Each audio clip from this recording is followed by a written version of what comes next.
Hello, everyone. Welcome back to Beyond the Brief. Today, we're very, very fortunate to have Robin Bowling, CMO with Curve Dental, with us. Hello, Robin. Hi, how are you? Good. Thank you so much for being here. To get us started, why don't you tell our listeners a little bit about your background and what you're up to lately? Wow.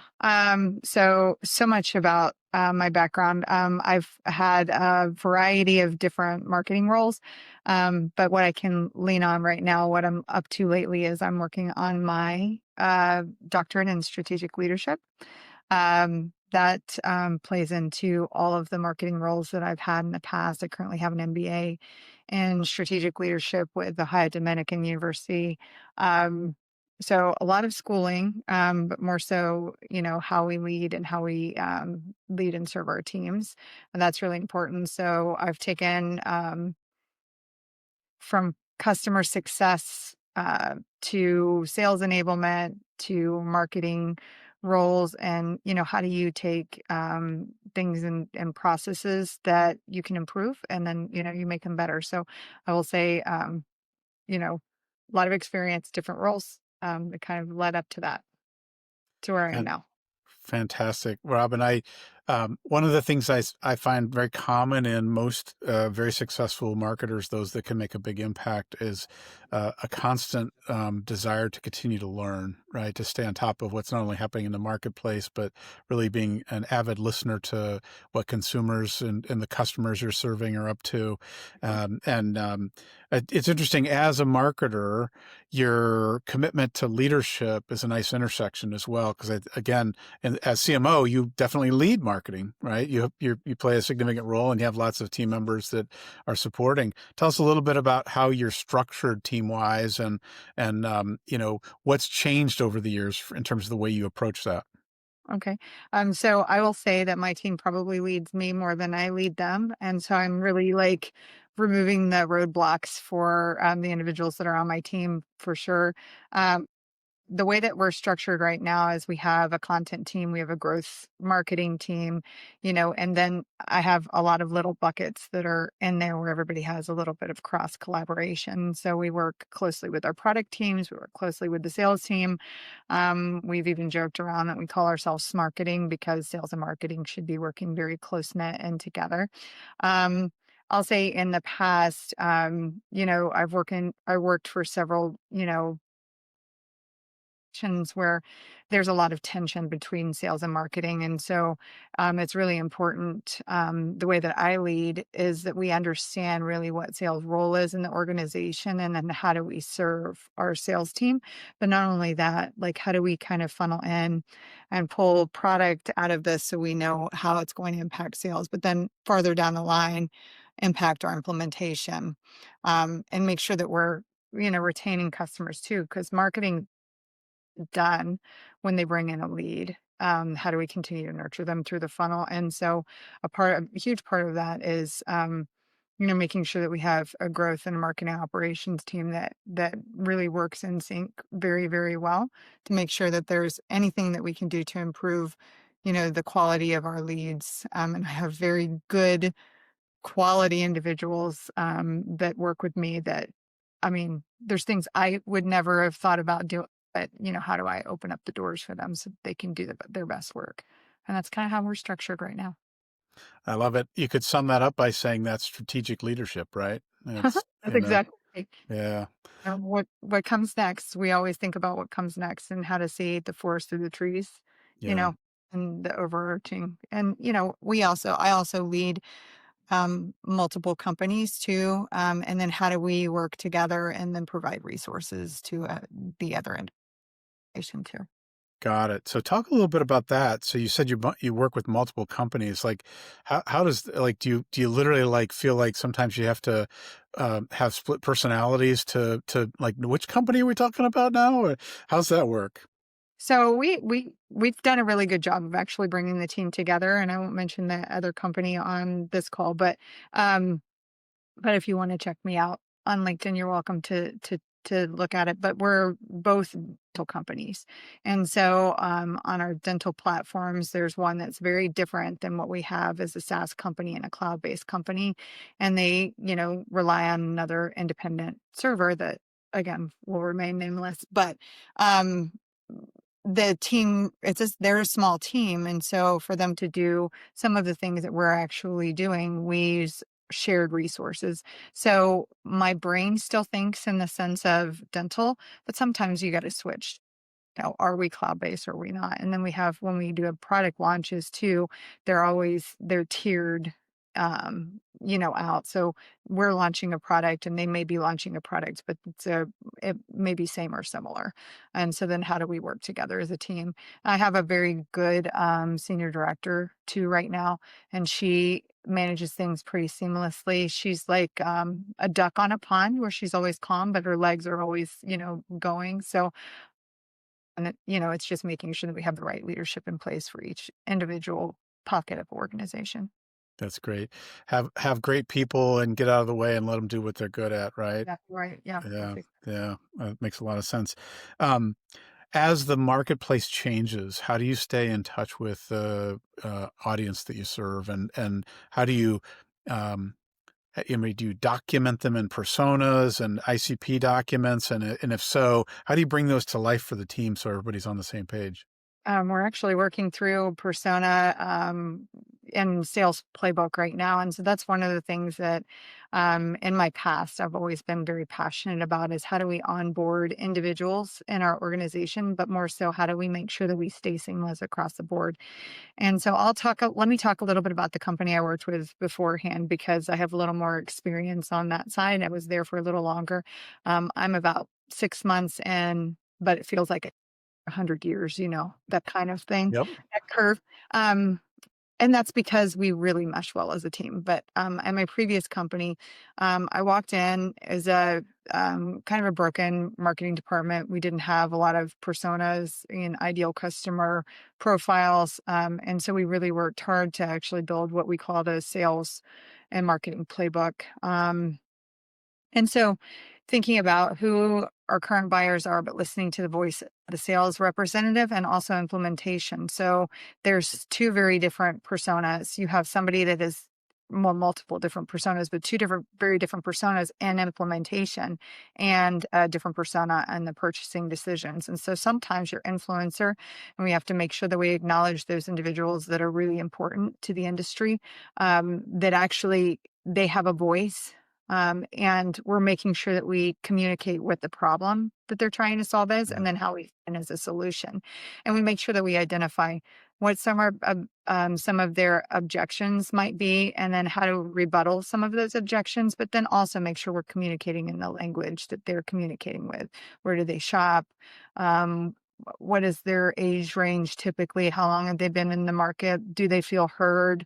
And just thinking through like what each individual cares about, and then some key messages that might resonate to them. So you might have a CEO and they may make the final purchasing decision, but do they really make the decision? And are they the decision maker, or are they just signing the check? So it's not always starting at the top, but making sure that we find middle ground in the individuals that are actually making the decisions and then carrying those back up. So for example, for me, I'm not the person that's going to make the buying decision. I'm going to tell my team to vet it. And if it's something that they really feel passionate about, come to me with a justification.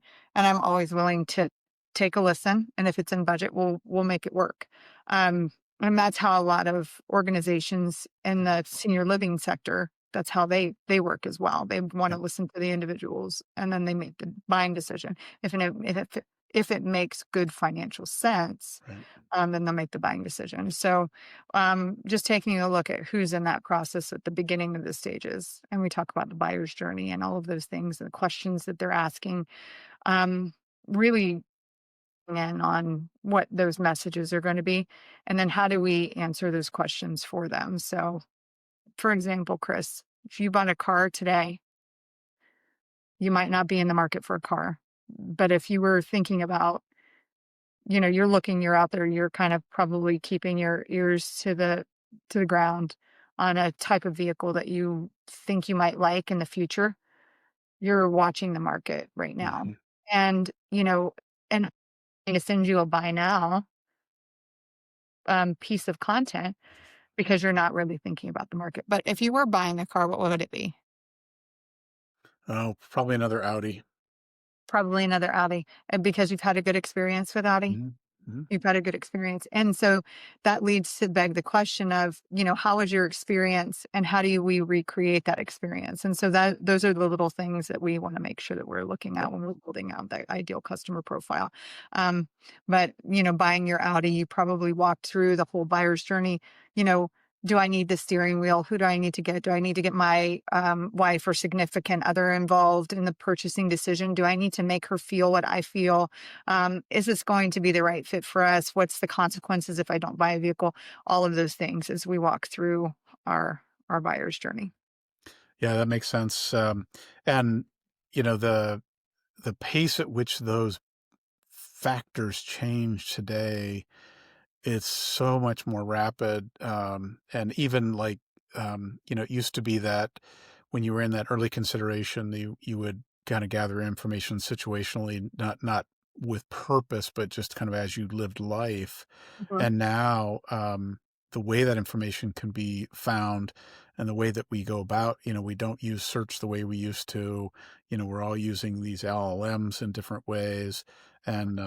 And the trust factor, the complexity of building trust has become even more complicated, because some of the stuff that you get out of these, LLMs isn't accurate. And there's a lot of misinformation out there just generally, and even what's going on in politics and other places, the what can you trust has become, the even the most jaded, even the most kind of unaware person thinks about, is there an algorithm? It may not express it that way, but is there an algorithm that's working against me? As a marketer, how do you think about that, and like all the places that you want to be present and touch the folks that you're trying to convince to believe in you? As far as thinking through if an algorithm is out to get them, or Or how you guys can be trusted, how you separate yourself and be viewed as a trusted brand, or a brand of worthy of further investigation. yeah, well, we are really, the one thing that I can say about our organization is we've spent a lot of time and money. We have a wonderful president, and Jana Macon. She really cares about our customers and our customer support. And we knew that there might have been an issue, and like she jumps right in and like she helps. And they worked over an entire weekend to try to resolve some issues. And so I will say this, it starts with support, and that's what can kind of gain trust, right? In our current customer base, if our customer base really trusts us, then that's going to correlate back into market. I want to also capture that information selfishly because I want to make sure that people understand, like, hey, we're here to serve you and support you, and we hear you and we listen to you. So as we develop our products, new products and solutions, as we go to market, we try to make sure that we tell them, like, here, from a current customer view, this is what they're saying. And then how do we correlate that so that we can actually answer the questions?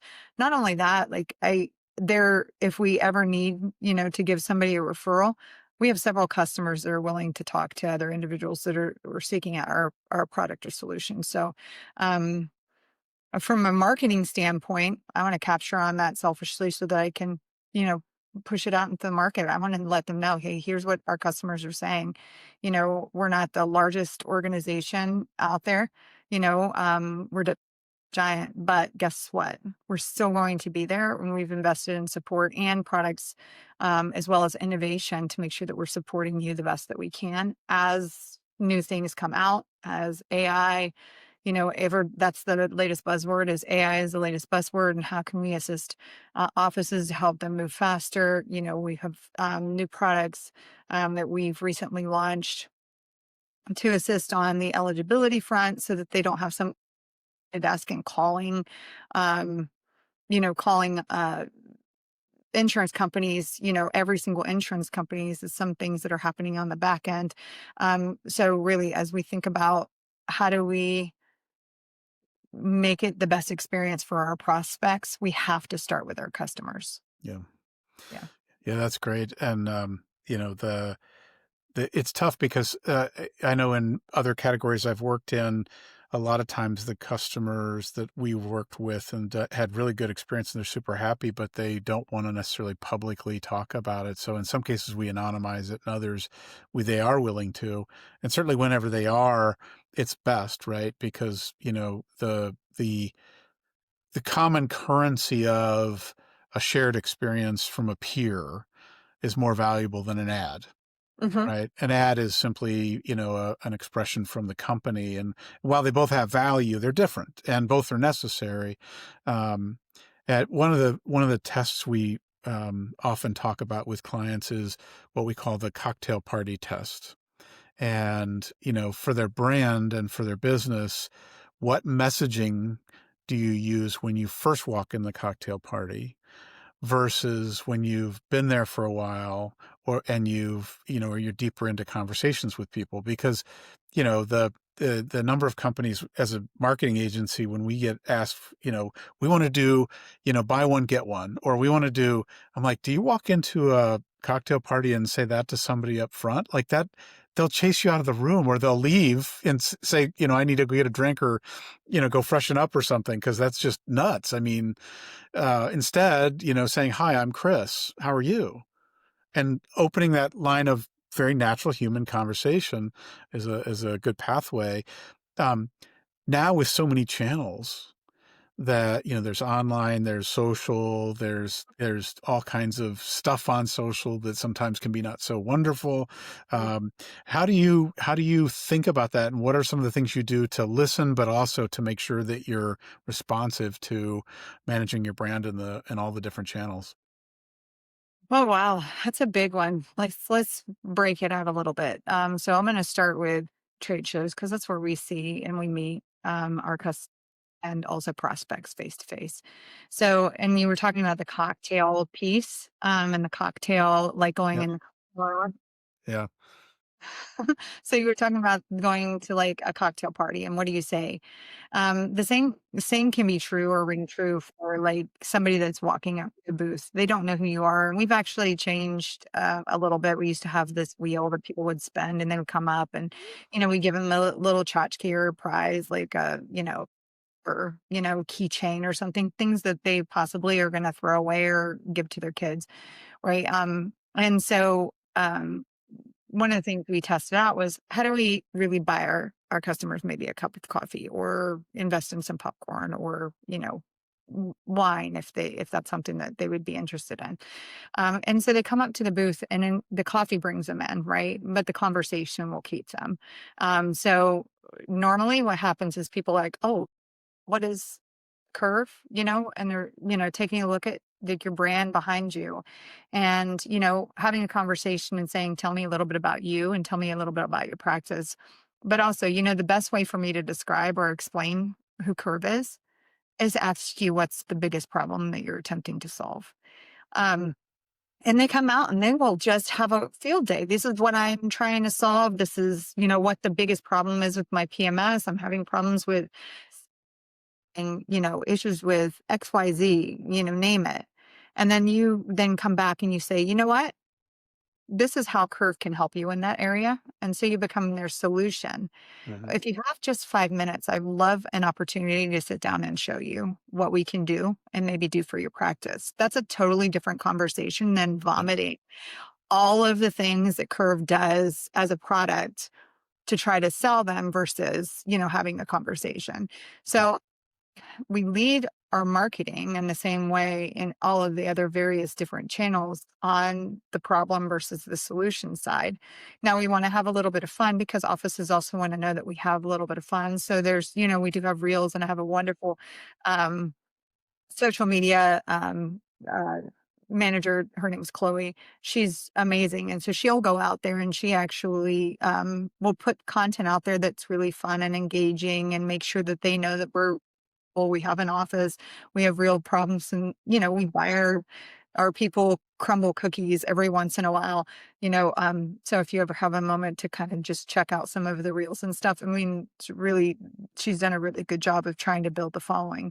But then we also want to make sure that we're very serious as well. So there's a balance there. Like, how do sure. we their problems, and we're not just dancing around the office, constantly we're actually thinking about solving our clients' problems, and then we try to convey that back into the messaging in our channels. Yeah, that makes a lot of sense. And paying attention to how people engage in the different messages so that you can, figure out where to go next. And, one of Yeah. the things we often encourage clients to be thinking about is how do you show all the dimensions and listen to which ones are most interesting and most valued and keep trying it because sometimes it's, there's atmospheric effects that mean something doesn't land 1 week, but 2 weeks later, it's really interesting to people. And, it's just the way that we all work. Plus we're human, right? We're human. Our senses are analog and, a lot of companies I find get trapped in the data and chasing the data and want to substantiate everything from a data perspective.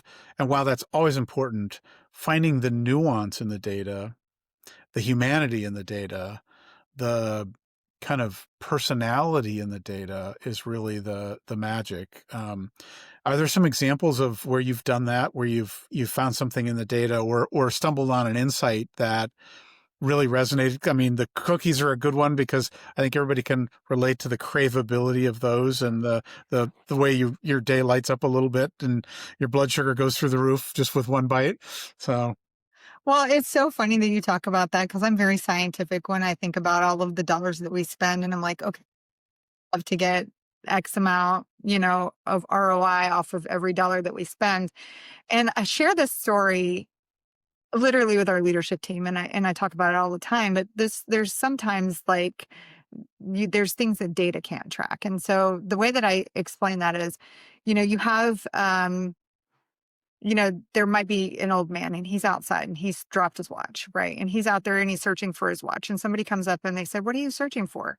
And he's like, "Watch, I'm searching for my watch." And so they get down on the ground and they start looking, and it's taking them a few minutes. And they're like, "Why can't we find this watch?" And he goes, "Where did you drop it?"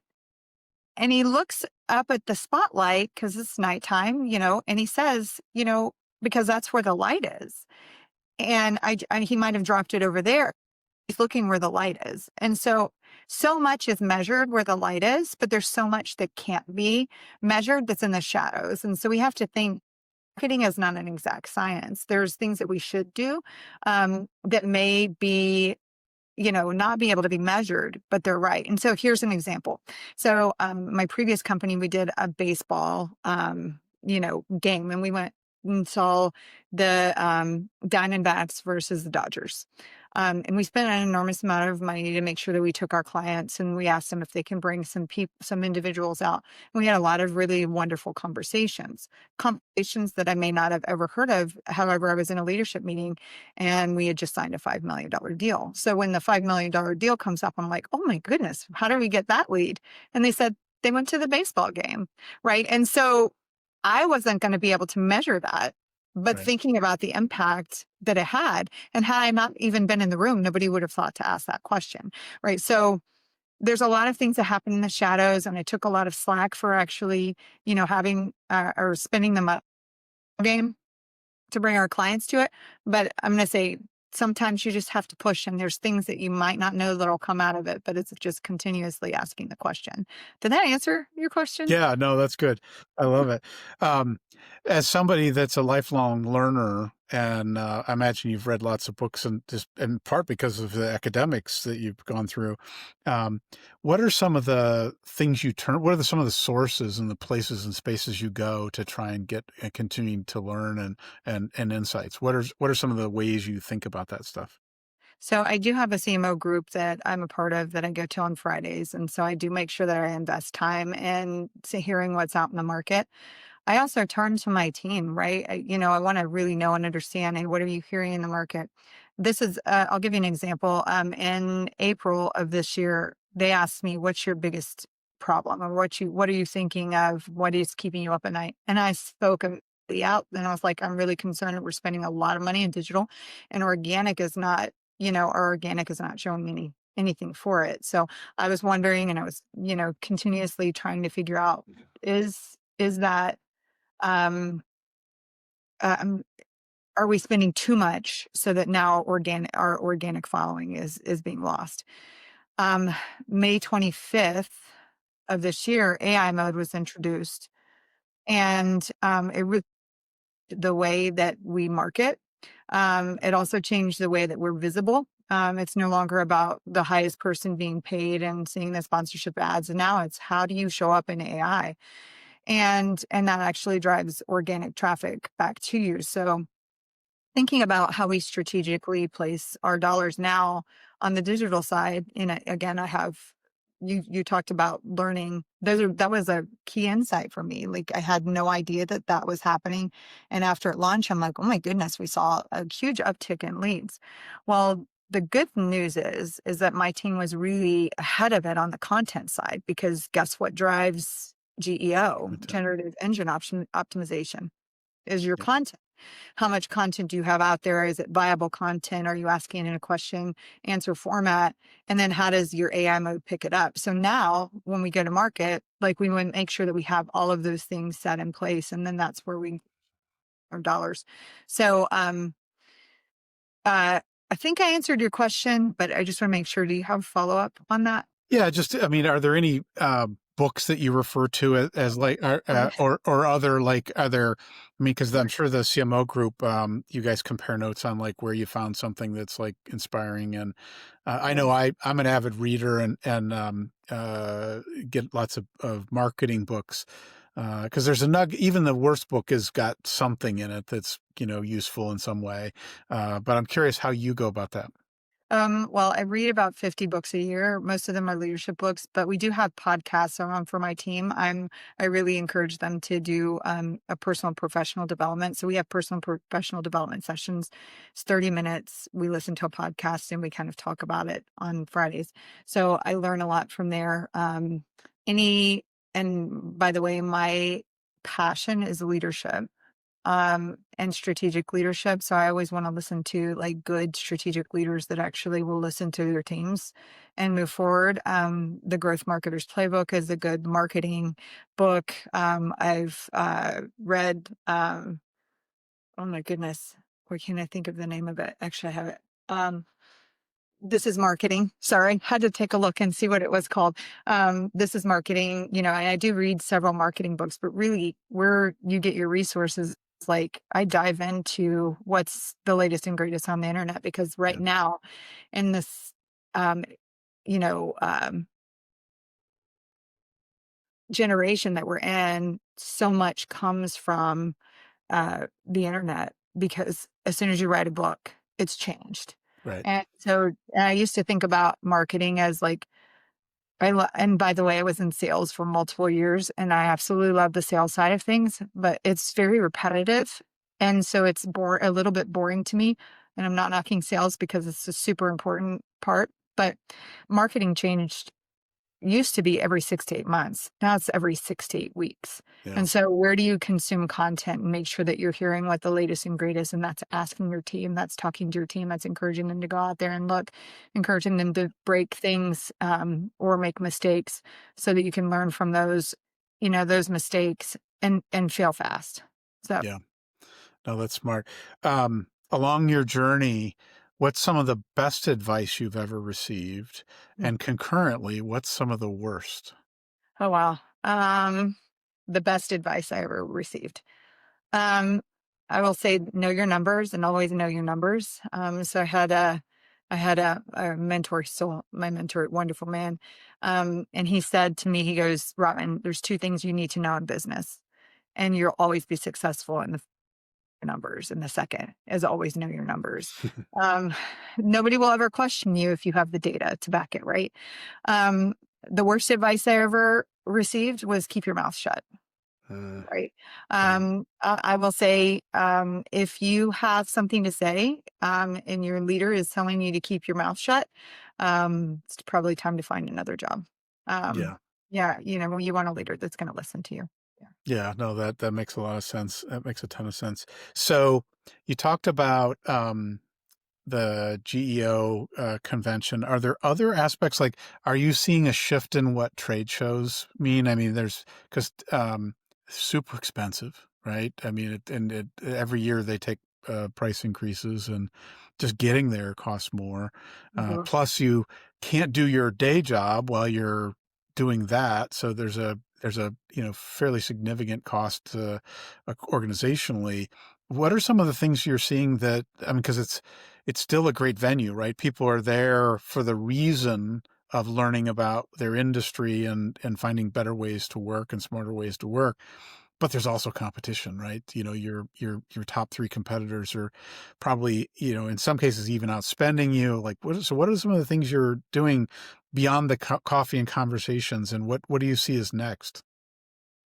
Oh, I think we're going to tell a little bit of our secret, right? But what we attempt to do, and I think most people, and even in smart marketers right now, is they're out there and they're providing geotagging by location. So you pick a certain location and then you kind of spread it out, and they're receiving ads from you to driving to the booth. But here's another thing that we're doing as we evaluate um, what shows to go to. And making sure it's no longer about badge scans right now. It's about quality conversations. So if I'm spending an exorbitant amount of money, right, are we having those quality conversations, and are we preparing for those? And I think you have to prepare for them, let them know that Yeah. you're going to be there. We're bringing in Ask the Expert, and individuals on our implementation and customer success teams now. So we actually meet our customers where they are. So we're changing that. I would say larger trade shows, we're investing money. Smaller trade shows, we're really looking at what the return on investment is going to be, and then what visibility is going to be, how many people will be there, what type of people will be there. Before, we were just like, oh, okay, there's a trade show and it's a dental trade show, and this could be, insert industry. Here's a trade show, and oh, it's in the area where we want to do business, and we're going to go. And you weren't looking at those numbers. It was just like, oh, it's a new trade show. We're going to try to go to it. So now we evaluate what is the benefit of going, and would it make more sense to send somebody as an attendee, let them know that maybe we can sit down and we can have a conversation with them. We look at making and building partner relationships. We talk to people that we partner with or have integrations with, and how do we, combine booths so that we can have some same and similar conversations. I don't think they're dead for sure, but I definitely feel like we have really changed the way that we're having conversations at trade shows. Yeah, we hear that a lot. And frankly, everything should change, as the marketplace evolves, as consumers, the audience evolves the way they intake information. And, they're definitely, I mean, trade shows are a good example. A lot of times they're compacting their time there, right? They're really very focused, and they go in with purpose. They pre-shop the show. They're not using it as a family vacation. Like, there was a time when that was the case, right? It was kind of a boondoggle plus. And some still do that, but it's different these days. And I'm sure will continue to change. Even I'm seeing some shows where they have a virtual component for people that want to visit, while there's a keynote or a panel, right? To touch people beyond the physical show itself. Can you share some examples of a time when aligning the brand purpose and authenticity of your messaging directly resulted in some impact that the business was, ripe for? Repeat that question. So, one of the things that we do as marketers is um, we do a lot in the lower funnel, right? The late stage close stuff, right? We do a lot there, but inevitably that higher level stuff that's around, your brand place in the market, your kind of why, and then how do you reinforce the authenticity of your brand, where those, frankly, they accelerate the lower funnel activities tremendously.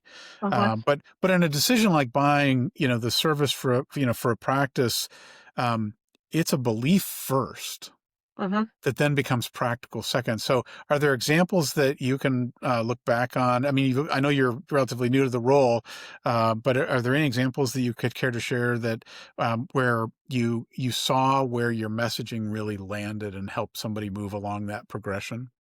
There's so many. And it's hard to like choose just one. I'll say in my entire scope as a marketer.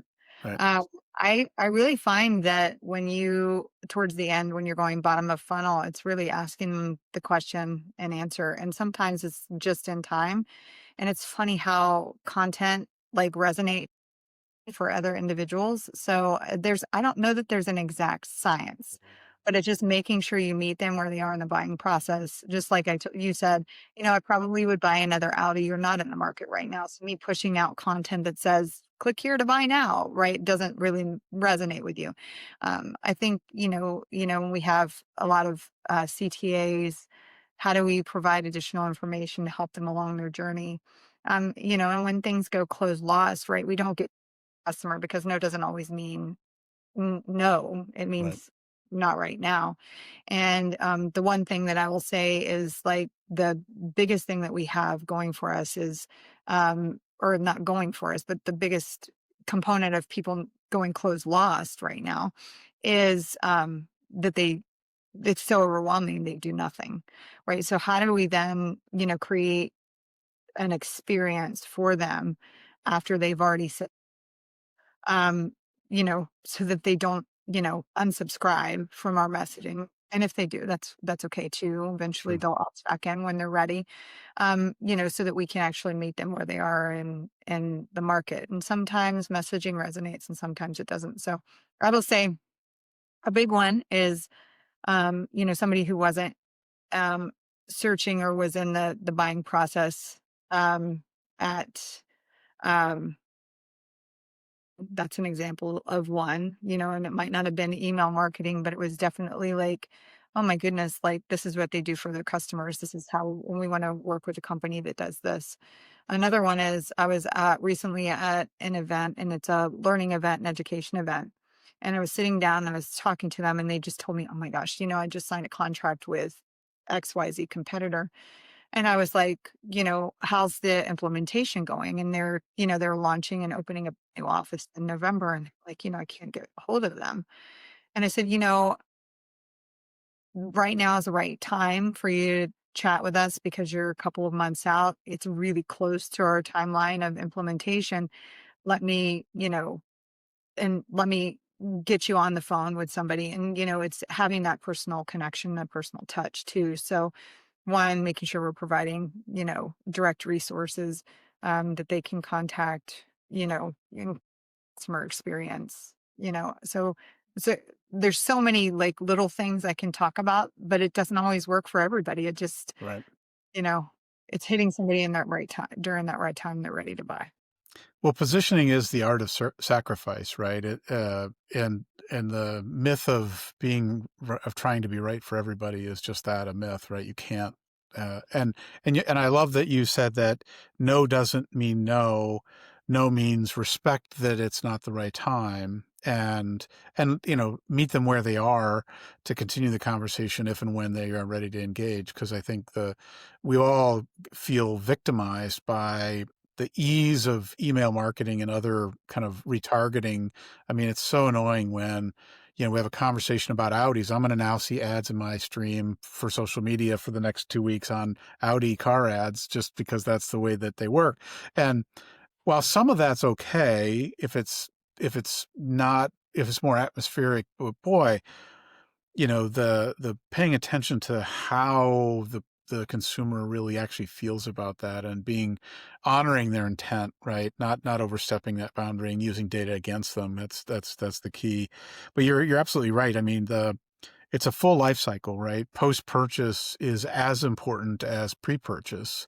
Mhm. And it's I mean, we talk about social proof all the time as the greatest ad campaign you can ever have is, when your customers are advocating for you, it's 10 times the value of a G2 rating or, even a Gartner Magic Quadrant. It's really significant and makes a world of difference. If you don't have happy customers, and they're not willing to talk about the fact that they're happy, then you've got a bigger problem than marketing can solve. Yeah, it's funny. I was in one of those events, hit on something about happy customers, and I was in one of those events, and we actually just reached out to them and did a case study, which is actually going live, I think, sometime here really soon, meaning in January. And customer came up to me at an event, and somebody had mentioned, like, you, if you don't have Curve, if you're not on Curve, you really need to check out Curve. And this is why you need to check out Curve. And they came up to me to let me know, like, hey, I had an outage, and I'm just so grateful that I was on Curve, because Curve is a cloud-based solution. And this is their words: I would pay more. You saved me $125,000, right? Our internet went out. We had an outage. We were trying to stay calm, cool, and collected, but we were trying to figure out, do we call all of our patients and tell them we cannot operate the office and we have to reschedule all of them, which is a huge so if you've got emergency patients and people that are really scheduling around work for their cleanings. And they called Curve to actually ask, and they put a little widget on their computers. They all brought in, their laptops. They worked off of their hotspots, and they did not miss a beat. They I ran the love office that. like they were going to run it. And so, I think that's even more important. And it's a great story that they shared without prompting, to come up to me to say, I would pay more. Yeah. And that speaks volumes for our support team. That's great. That's a great example.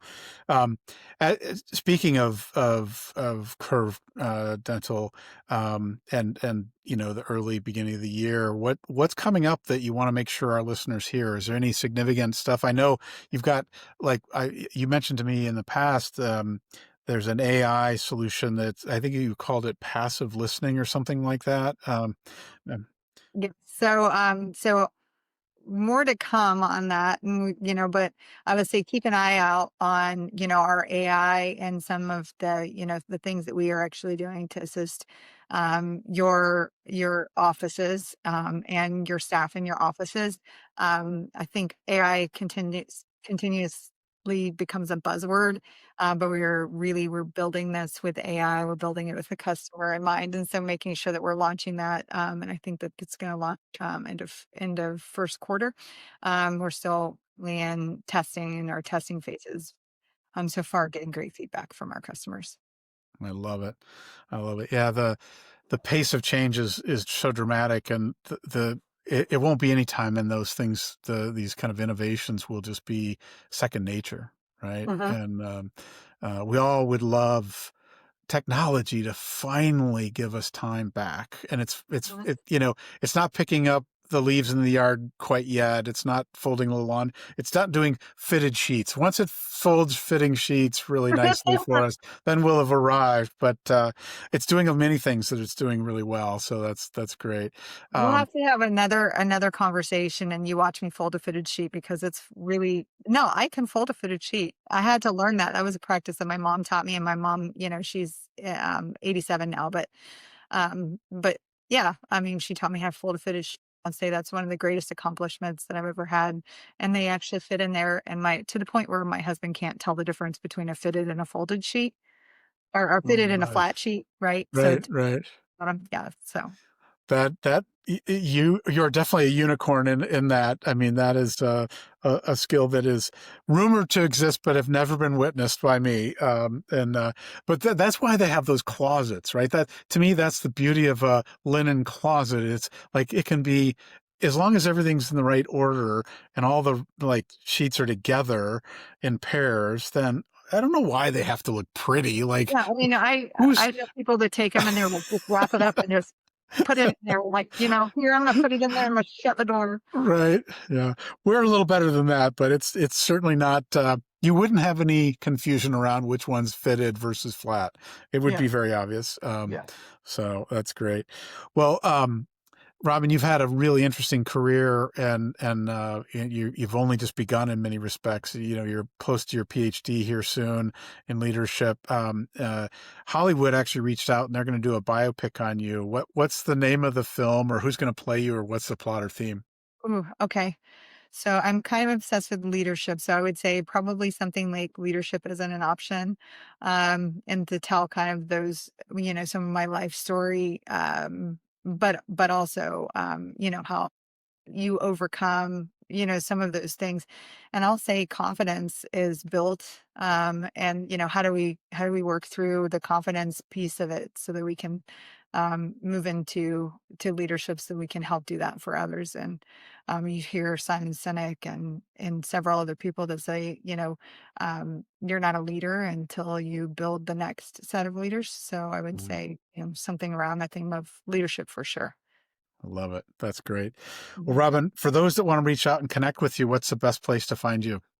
Oh, LinkedIn probably is the best way to reach out to me. And if you search my name, Robin Bowling, comma MBA, you'll find me on LinkedIn.